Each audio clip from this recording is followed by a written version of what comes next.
how many, was it just the 12? And you're like, hey, we're going to pivot. Like, walk me through the decision to, the timeline of like going from 70 down to seven.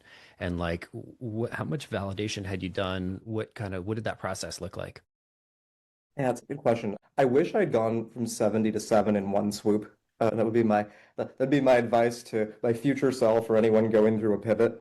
Much better to cut once and build back up again versus having multiple steps because then everyone thinks the company's dying. They're worried if they're next. You Mhm. lose your friends and it's definitely worse. But we went from 70 to 30 first. And that's when we were starting these sort of enterprise sales pilots. And I would say every VC around us was like, oh, if your thing doesn't work, just build an enterprise thing. And I think one of the biggest challenges with building go-to-market tech is how crowded it is inside of an enterprise. So Mhm. I think, in all honesty, 30 people was way too many people for that stage. And I think the other thing that we were reckoning with is that, you've interviewed prolific enterprise sales CEOs, and that's not me.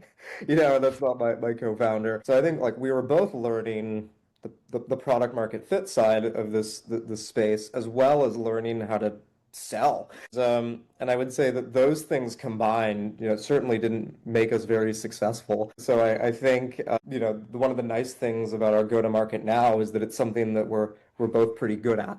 We're both pretty good at the startup product-led growth, create a Mhm. lot of demand and word of mouth sort of motion. So I think the like founder go-to-market fit is a pretty important, I think part of the journey. For the product itself, it's funny. You go through different layers of validation. The first Mhm. thing, we did when we got to seven was I just called every founder I knew.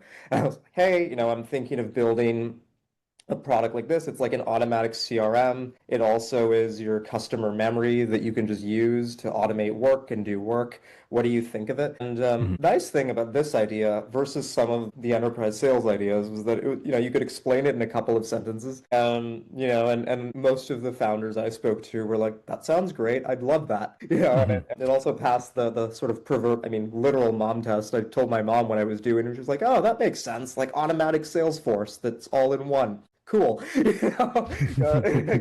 Keep going. So I thought there was sort of like nice conceptual validation there. And then sort of the next layer was my co-founder Henry. He grew up as a product designer, and he just made the mock-ups of it.